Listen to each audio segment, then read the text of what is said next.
ഇറാനിലെ ഇന്ത്യൻ പൗരന്മാരെ ഒഴിപ്പിക്കാൻ ശ്രമം തുടങ്ങി കേന്ദ്ര സർക്കാർ. 9,000 പേർ വരുന്ന ഇന്ത്യക്കാരെ ടെഹ്റാൻ അടക്കമുള്ള നഗരങ്ങളിൽ നിന്ന് ഒഴിപ്പിച്ചു. കൂടുതൽ സുരക്ഷിതമായ മേഖലകളിലേക്ക് മാറ്റി എന്ന് ടെഹ്റാനിലെ ഇന്ത്യൻ എംബസി അറിയിക്കുന്നു. വിവരങ്ങളുമായി ശരത്ലാൽ ചേരുന്നു. ശരത്ത്, അത് വളരെ പ്രധാനപ്പെട്ടതും ആശ്വാസകരവുമായിട്ടുള്ളൊരു വാർത്തയാണ്. ഈ വലിയ സംഘർഷങ്ങൾ നടക്കുന്ന ടെഹ്റാൻ അടക്കമുള്ള സ്ഥലങ്ങളിൽ നിന്ന് മറ്റുള്ളിടങ്ങളിലേക്ക് മാറ്റിപ്പാർപ്പിക്കൽ പൂർണ്ണമായി കഴിഞ്ഞോ? കേന്ദ്ര സർക്കാർ അക്കാര്യത്തിൽ ഇടപെട്ടുകൊണ്ടേയിരിക്കുകയാണോ? നമ്മുടെ ആളുകളെ 9,000-ഓളം വരുന്ന ഇന്ത്യക്കാർ മുഴുവനും സുരക്ഷിതരാണ് എന്ന് ഉറപ്പാണല്ലോ, അല്ലേ?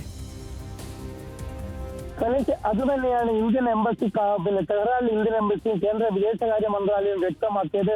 കാരണം വളരെ പ്രധാനപ്പെട്ട ഒരു നീക്കമാണ് ഇപ്പോൾ ഇന്ത്യൻ എംബസി നടത്തിയിരിക്കുന്നത്. ടെഹ്റാനിലും മറ്റ് പ്രധാനപ്പെട്ട നഗരങ്ങളിലൊക്കെ ഇസ്രയേലും അമേരിക്കയും ബോംബ് വർഷം തുടരുന്ന ഇടയ്ക്കാണ് ഹോസ്റ്റലിൽ അടക്കമുള്ള വിദ്യാർത്ഥികളെ മാറ്റിക്കൊണ്ട് ഇവരെ സുരക്ഷിതമായ നഗരങ്ങളിൽ നിന്ന് മാറ്റിപ്പാർപ്പിക്കാനുള്ള ഒരു ശ്രമം തുടങ്ങിയത്. അത് പൂർണ്ണമായി വിജയിച്ചു എന്നതാണ് ഇന്ത്യൻ വിദേശകാര്യ മന്ത്രാലയം വ്യക്തമാക്കുന്നത്.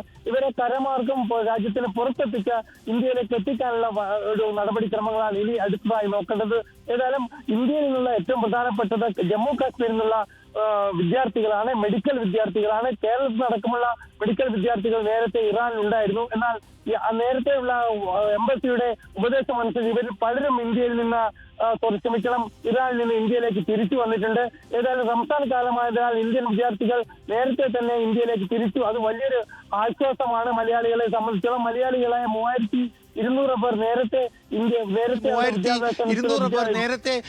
നേരത്തെ അവിടെ മെഡിക്കൽ വിദ്യാഭ്യാസത്തിന് പോയിരുന്നാണ് എംബസിയുടെ കണക്കൂട്ടൽ. എന്നാൽ അത് 100-ൽ താഴെയാണ് ഇപ്പോൾ നിലവിലുള്ളൂ എന്നതാണ് എംബസി വൃത്തങ്ങൾ പറയുന്നത്. അവർ തന്നെ മലയാളികളും തമിഴ്നാട്ടിൽ നിന്നുള്ള വിദ്യാർത്ഥികൾ നിലവിൽ നേരത്തെ തന്നെ റംസാൻ കാലം മുതൽ നേരത്തെ നാട്ടിലേക്ക് തിരിച്ചിരുന്നു.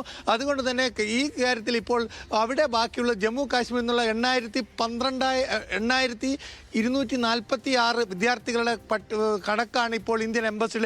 ഇവരെ ഹോസ്റ്റലിൽ നിന്ന് മാറ്റി താമസിപ്പിച്ചിട്ടുണ്ട് എന്നാണ് ഇപ്പോൾ എംബസി നൽകുന്ന വിവരം. ഏതായാലും ഇവരടക്കമുള്ള 9,000-ഓളം പേരെ വിവിധ സുരക്ഷിതമായ നഗര കേന്ദ്രങ്ങളിൽ നിന്ന് മാറ്റി ഗ്രാമപ്രദേശങ്ങളിലേക്ക് പ്രത്യേക രീതിയിൽ, അതായത് രാജ്യത്തിൻ്റെ അതിർത്തി പ്രദേശങ്ങളിലേക്ക് മാറ്റുന്ന നടപടികളാണ് ഇന്ത്യൻ എംബസി തെളിയുന്നത്. ടെഹ്റാനിലെ ഇന്ത്യൻ എംബസിയിലെ ഉദ്യോഗസ്ഥന്മാരും അവരുടെ കുടുംബാംഗങ്ങളെ നേരത്തെ തന്നെ ഇന്ത്യയിലേക്ക് അയച്ചിരുന്നു. ഏതായാലും ഇപ്പോൾ നിലവിലുള്ള സ്കെൽട്ടൺ ആണ്, അത് നിലവിലുള്ള അംബാസഡറും അതേപോലെ തന്നെ വളരെ സുരക്ഷിതരാണ് ഇന്ത്യക്കാരെ. 9,000 വരുന്ന ഇന്ത്യക്കാരെ മാറ്റിയിട്ടുണ്ട് ടെഹ്റാനിൽ നിന്ന്. നന്ദി ശരത്ലാൽ.